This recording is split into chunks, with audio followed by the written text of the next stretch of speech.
All right, we're gonna show you the Woodland Mills WC68 wood chipper we have. I've had this for just over a year now, so I'm gonna talk about some of the features and some of the pros and cons about this model. First of all, when this machine came, the packaging is excellent. It comes with a metal crate, heavy duty cardboard around the outside, comes on a semi truck. You can either use a lift gate, or if you have a tractor, you can unload it with your tractor, your skid steer, or anything like that. The packaging is excellent. It does require some assembly, so I was able to do it by myself, and if I remember right, it took me about 2 hours, because you can see all the little nuts and bolts in here, all the pieces come apart, so you got to assemble it. So it took me about 2 hours by myself, so another set of hands, would cut down the time a little bit. But it was pretty easy. The manual is really nice as far as the assembly goes, that it follows through, tells you what kind of wrenches you need and all that kind of stuff, so it makes it really easy. So we're first talk about some of the cons of this machine, and I can only think of one that I found through the whole year that we've used this, and I've put quite a bit of material through here. The thing that I noticed with this model is we tried running some white pine through there that was freshly cut. When you come down to the limbs that are just absolutely loaded with needles compared to the amount of wood material that are there, it did tend to start clogging up the chute. So much so that we had to skip that tree and let it dry out a little bit to try it again later. It clogged up the chute. It is easy enough. There's only one bolt that you need to take apart. That whole chute hinges out. You got to knock the material out, and then you can start over. We ran into that as an issue, and we were chipping up. I think there was some popple that we tried. That same thing where you had just an absolute load of leaves on the branches when there's not a lot of wood material. Same thing happened, clogged up the chute, and what we found is we need to take some of the woodier material with those limbs and feed it together. Those almost like the heavier wood chips are able to keep the leaves flowing through. So that was the only con that I could come up with. And so now we're going to talk about some of the pros of this model. So this is the WC68, so it is labeled as a 6-inch capacity.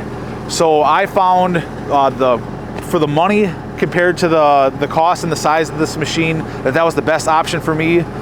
So this will take, you can see in the chute here, it'll take 6-inch wide material and actually go a little bit taller. The way that in-feed roller works is it's on springs, so it can go up a little bit higher. So when you have some of the bigger branches, then it opens up to allow the material through. So with the 6-inch model, the nicest thing, again, if we come back in there, it's got what they call a hydraulic in-feed roller. So when that's going, that roller pulls the material into the knives that chip up the material.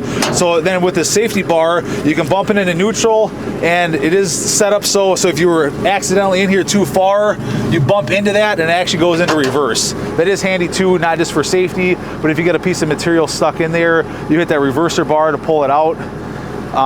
So you either, if there's a piece that's crotched out too much, you might need to cut it and feed it back in, but that makes it really nice. So unlike some of the other chippers that you might have seen, that's what people call a chuck and duck, where you're just kind of jamming the stuff in there and it's doing its own thing. This really, it pulls the material in, and there actually is on the side with this unit, the in-feed speed is adjustable. So you can see it goes from 1 to 10. We found that it kind of sits right in the middle, is a good medium for pulling material through.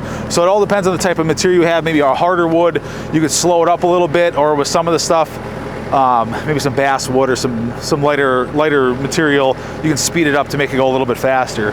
So the hydraulic in-feed is the #1 pro with this material, or excuse me, with this machine, that it pulls the material through really well, and you're not pushing it by hand or anything like that. It just it works really well. The other pro of this is the low horsepower requirement. I think for the 6-inch model that they label it down to a 25 horsepower minimum, and then I think it goes up to, this is a 45 horsepower machine, so I think it's maybe 55 horsepower is at the higher end, but as low as 25 horsepower to run this chipper, which I think for a lot of people, whether you have a John Deere 1025R or some of the smaller Kubotas, that you can run this machine and do all the same stuff that we're doing. The other thing that's nice, I found that's pretty low maintenance. It does come with some of the bearings on here. They're labeled in the manual that you just got to throw some grease in there. They got the grease fittings and covers on them. So you just need to grease up those bearings every once in a while. It didn't come filled with hydraulics, so that was another cost, but just check on your hydraulic level and grease the PTO shaft too, and it's pretty low maintenance. So that's another good feature with this machine. So that kind of goes over some of the main pros and cons that we have. Now we'll talk about some of the features. I already showed you the way this bar works with the in-feed roller. The other nice thing is that the chute for storage, it is hinged at the top, so just a couple latches on the bottom that you flip down out of the way. Couple latches, and there's a pin for the safety bar. So if storage space is a concern, that flips up out of the way, so it cuts off a couple feet, and then this goes here. You can repin it, so it makes it really easy nice for storage. So it's not taking up so much room. They kind of really thought pretty hard about some of the features that they have built into here. So same just to put it back together. Latch on each side. And it's really a must that you make sure you get that safety bar hooked back up.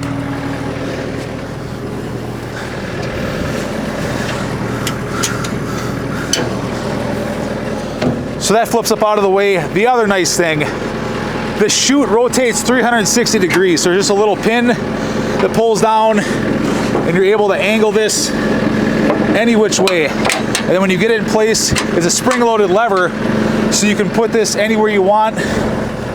You also can adjust the discharge chute. So if you're just kind of blowing this, you know, to get rid of the material, you're going to spread it out. Or if you angle it tight, you can back up a little trailer, you know, right in here, angle it down, fill up your trailer, move the material. So you kind of adjust it any which way in between. It has quite a range. This was easy to set up. The only thing we had to do, it does show in the manual, it comes with the PTO shaft. Like, there's some equipment that apparently doesn't come with the PTO shaft. It's an extra thing.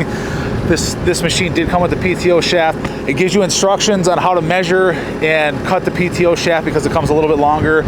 We did have to cut the PTO shaft for this model, which it gives you all the instructions. It makes it really easy. You know, as long as you can use a tape measure, you can figure it out. We had to cut off about 1.5 inches off the PTO shaft to get it to work. It also does come with this little toolbox on the side that has the manual and instructions in there. The one thing that I found, if we open this up, has all the manuals and stuff in there.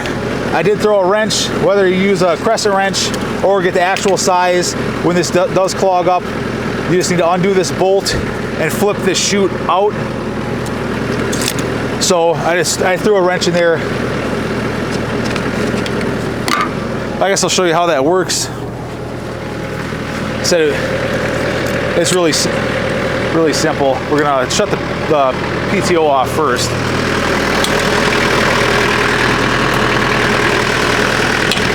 So safety first there. We obviously don't want to open this up while it's running.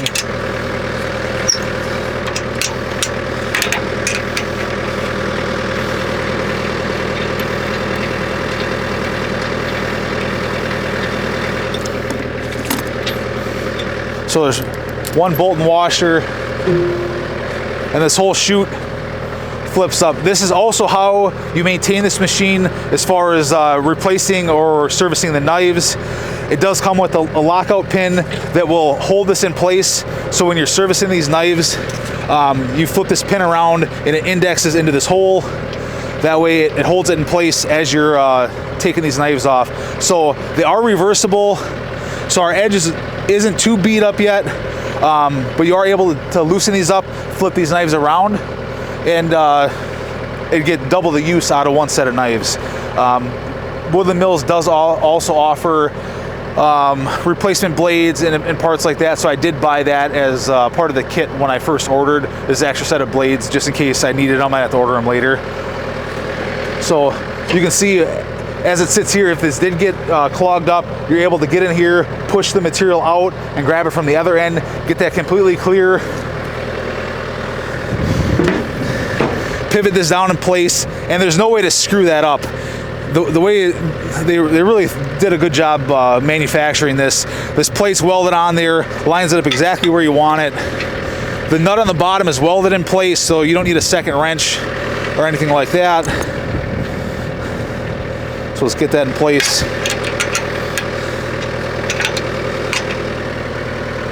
Snug that back up. So in case you're to service the knives or clog up the chute, that's how you would take care of that.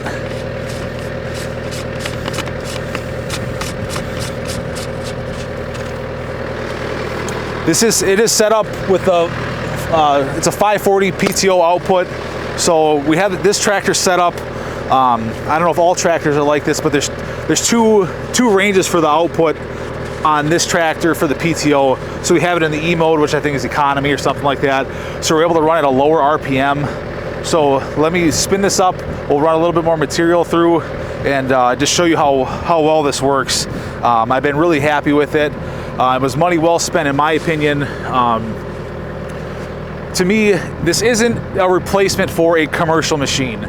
So this isn't your big Vermeer, $20,000 to $50,000 machine that you're gonna buy, where you're taking huge material, getting jobs done, doing things commercially. This is, to me, a homestead scale machine. Landowner, whether you got 5 to 100 acres, something like that, where you're taking down some trees and you want to clean your material up, just exactly like we're doing. You can see around here, we have the tops of these trees. We knocked down 5-6 trees here. What we would end up with if we weren't doing this, and I've done it in the past, and I just got done burning my brush pile that I had for a couple years ago before we got this. You pile all this stuff up. Well, you wait for the winter till you get some snow, and around here we can open burn debris like this. You have these giant piles that you're gonna end up burning. And we used to do this when I was a kid too. You have this huge pile, you burn it all down, you wait for it to cool down. Whatever's left, you push back to the middle, pile up more material, and just keep burning this never-ending burn pile with all this brush. So not only does it's a little bit of a hazard depending on when you're burning, it's a huge pain in the butt. You're just standing there tending this fire. With this machine, you're able, as you cut down trees, whether it's one tree or with this is a little bit more of a bigger project where we're cutting down about 20 trees, you're able to hook it up on your tractor, which it's easy to hook up just like any 3-point attachment. You back up to the material, you run it through, and you're done. You got a little mulch pile left over, scoop it back up with your bucket or blow it into your trailer. You get all that stuff cleaned up, and there's no other mess. You have a product that you can use. We plant a lot of trees. We're planting more trees every year where we can use all this stuff. Or we have trails around here for our side-by-side or walking trails. You're able to spread that out to fill in the low spots for a walking path. So for us, it really makes a lot of sense to have something like this, just because like I said, the way you're able to clean up the trees that you take down. I mean, so if you're not cutting a bunch of trees down, or even with if you don't have the sawmill, you could run the slabs through here all day long to clean those up. It doesn't make a lot of sense, but for us, with the amount of material that we have and trees that we're taking down, it makes a lot of sense to do it as we go, and we're able to clean all this stuff up. So if I remember right, you can check on the Woodland Mills website. This machine, with the shipping, with the extra blades, was about $3,000 when I ordered it. So to me, that was money well spent. They do make a bigger 8-inch model, and then they have a brand new machine. It's got a couple extra features where the price really kind of hops up. I think that's closer to $4,500 or $5,000 for the biggest, newest machine that they have. And they do have a smaller machine too that's a 4-inch. So you're able to kind of figure out for your scale and the price that you want to spend, what makes sense for you. But to me, this was a good middle ground. I didn't really want to go over the price that this one cost. It makes a lot of sense for cleanup in the material size that we had. So I'm going to turn the PTO back on. We're going to run a little bit more material through here. I'm going to show you a couple things on what to watch for as you're using this machine. All right, we got the tractor fired back up at the 540 speed that we need. So the one thing after running this that I found, as you're prepping the material, you kind of need to watch for these big crotches. Like it should pull this one through, but if you got a branch that's really crotched out, you're gonna need to know as you're prepping the material that you're gonna have to cut that crotch. So it'd be nice if you had a good pair of loppers or your chainsaw handy, where if you forget a piece that you're able to cut it right away and jam it in there. So that was really one of the only things that I found, is to prep your material properly. The other thing, the absolute must-have, it says in the manual too, the safety glasses. I'm not really concerned about anything coming back out, but as I feed this in, it's gonna have the tendency to twist and pull this, where the chance of getting hit in the eye is with one of these little branches. So safety glasses, good gloves, hearing protection is a must, but the safety glass is number one.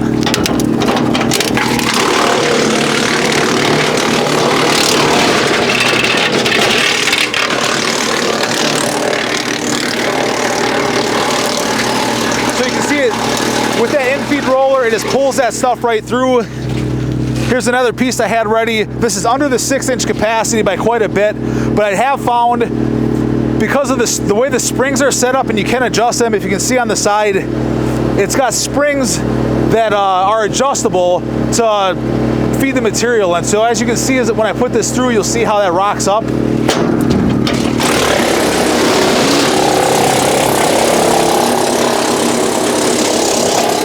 So I have found that's basically how the machine came with the setting like that. So with your bigger material, instead of jamming at the big end in, it's just easier to put the smaller end in. Obviously, you kind of got to keep an eye on the capacity. It will stop with that roller. You'd have to put it in reverse and pull that chunk out, you know, if you put something that's too big where it can't feed it in there. So kind of keep an eye on the size of the material, but it's just easier to set it in the small end so that roller can grab it easier. And I have to show this in other videos. One of the other nicest things that I like with this, as you feed this material through, you're gonna end up with some of these pieces that break off. So all of this tiny little stuff like this, you're able to rake this up and feed that.